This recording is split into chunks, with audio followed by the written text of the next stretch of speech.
আমার স্বপ্নের একটু প্রবলেম আছে, যে আমি স্বপ্ন দেখলে মানে আমি একটু আগাম পাওয়া কোনো কিছু যদি আমার সাথে হয় একটুখানি এরকম। আর মৃত ব্যক্তিকে দেখি আমি, মৃত ব্যক্তিকে আমি দেখি বলতে গেলে যে আমার বাবা চলে গেছে 2020-এ, আমার বাবাকেও আমি দেখি। বাবাকে দেখতাম, কখনো কথা বলতো না, কিন্তু বাবা এরকম কখনো ভয়ের মতন আর কি দেখি নাই। আরেকটা জিনিস হয়, আমার বাবার পর আমার চাচা চলে গেছে, তো আমার চাচা থাকতো একদম নিচতলায়, আমাদের আমরা থাকতাম 4 তলায়। এই বুয়া কিন্তু আমার ওই চাচাকেও দেখাশোনা করতো, যেহেতু আমরা জয়েন্ট ফ্যামিলি ছিলাম। তো আমার চাচার আওয়াজ পাই আমি, আর এটা ঘুমন্ত অবস্থায় না, এটা একদম রিয়েলি। কোন সময়টাতে? একদম এটা হচ্ছে 12টা 4, ঠিক 12টা 4-এ পাই। এই সময় একবার পাই আমি, এখনো আমার খুব হাত পা ইয়ে করতেছে। তো এই সময় আমি পাই 12টা 4, ঠিক 12টা 4। আর সে ডাকে হচ্ছে তাকে, সে লাস্টলি যে টেক কেয়ার করছিল তাকে, তার নাম ধরে ডাকে মিলন, এমনি ডাকে মিলন, মিলন, মিলন, এমন ঠিক এভাবে খুব গম্ভীর গলায়।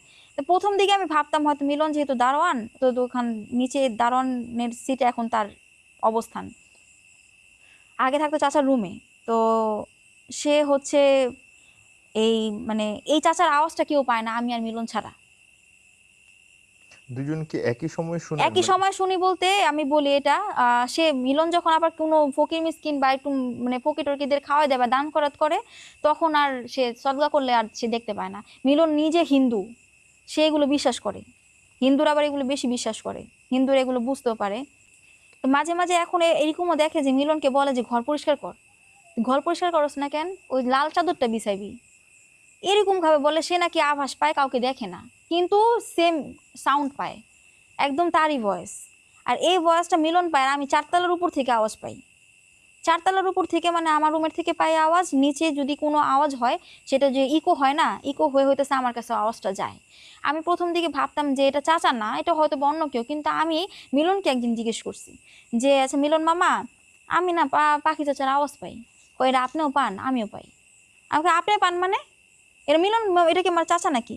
কই এটা চাচা, এটা আপনার, আপনি পান, আপনি পাইছেন, আমার তো অবাক লাগতেছে, এটা আমিও পাই। আমি ঠিক একদম 12টা 4-এ আওয়াজটা পাই। এই 12টা 4-এ পাবো, আর হইতেছে 2টার পরে, রাত দুটোর পরে? জাস্ট মানে মিলন, মিলন, মিলন। চাচা যেহেতু প্যারালাইজ ছিলেন, চাচা রাতে ঘুমানোর সময় একটু পানি টানি লাগলে চাচা ডাক দিতেন। তো এই মিলনের এই আওয়াজটা পায়। তো আমি অনেকেরই বলছি যে 12টা 4-এর দিকে একটু কানটা খোলা রাখো তো, যদি পাও আওয়াজ। কিন্তু ওনারা কেউ পায় না, কিন্তু মনে হয় কি দেয়াল কেউ ভেঙে ফেলাইতেছে। মিলন যেখানে ঘুমায় সেই সেই পাশে যে দেয়ালটা, ওই দেয়ালটা মনে হয় কেউ ভেঙে ফেলাইতেছে। সে ঘুমাইতে পারে না, উঠে যায়। সে এমনও হয়েছে যে চাচা যে বিছানায় ঘুমাইতো, বিছানায় যায় দেখতো, এবং বিছানা নিচে যাও চাদর উঠায় দেখতো যে নিচে কেউ আছে নাকি, এত সাহস তার। তো যাই হোক, হঠাৎ করে একদিন আমার ভাবিকেও বলছি, ভাবি আমি না আওয়াজ পাই। তো অনেক দিন তার আওয়াজ নাই, ইভেন এখনো পাই না। তো অনেক দিন তার আওয়াজ নাই, দুপুরবেলা সেদিন 3টার দিকে, দুপুর 2টা 3টার দিকে কিন্তু একটু সবাই নীরব থাকে। মিলন মামা নাকি ঘুমাইছে, সেখানে নাকি আবার সাউন্ড, মিলন, মিলন, এই সেম সাউন্ড। তো ওই সাউন্ডের সময় আবার পরে যখন সে উপরে আসছে আমাদের কাজে, তো তখন জিজ্ঞেস করছি, মামা আচ্ছা দুপুরবেলা কি পাখি চাচা ডাকছিল আপনাকে? আমার চাচার নাম ছিল পাখি, পাখি চাচা বলতাম। বলে হ, অনেকদিন পরে ডাকলো গো। বলছি যে হ কাকি, আমি এমন ভয় পাইছি, ঘুমাইছিলাম, পুরো একদম লাফ দিয়ে উঠছি, যে কি আমার মনে হয় ফকি মেশিন খাওয়ানো লাগবে। তো এরকম আর কি। তো আহ, এটা গেল ঘটনা। আমার ভাবিরে বলার পর ভাবি আওয়াজ পেয়েছিল, বললে আওয়াজ পাওয়া যায়। ভাবিকে বলছি যে ভাবি সাউন্ড পাইছো? ঠিক যে সময় চাচা সাউন্ডটা করছে তখন 4 তলার উপর থেকেই। বলে কি হ্যাঁ হ্যাঁ বর্ষা, তুমি তো ঠিকই বলো, আমিও আওয়াজটা পাইছি। তো এটা গেল একটা।